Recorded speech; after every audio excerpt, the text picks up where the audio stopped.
Bangunan yang menjadi saksi pemindahan arah kiblat dari Masjidil Aqsa ke Masjidil Haram.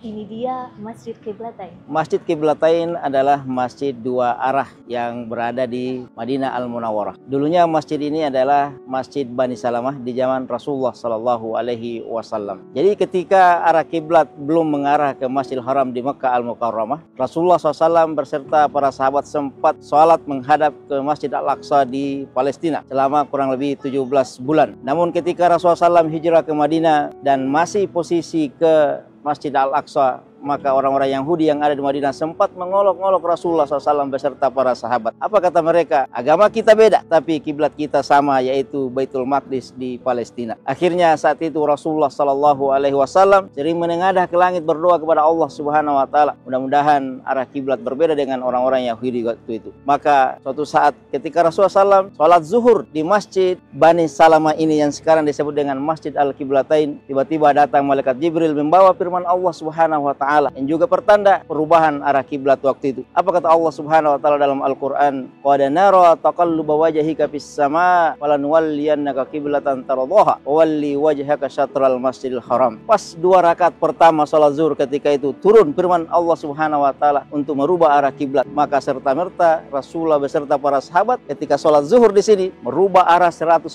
derajat dari arah kiblat yang awalnya menuju ke Masjid Baitul Maqdis Al-Aqsa, akhirnya dirubah ke Masjidil Haram di Mekah Al-Mukarramah. Sejak itulah perubahan arah kiblat dan akhirnya Masjid Bani Salamah ini disebut dengan Masjid Qiblatain, yaitu masjid dua arah kiblat.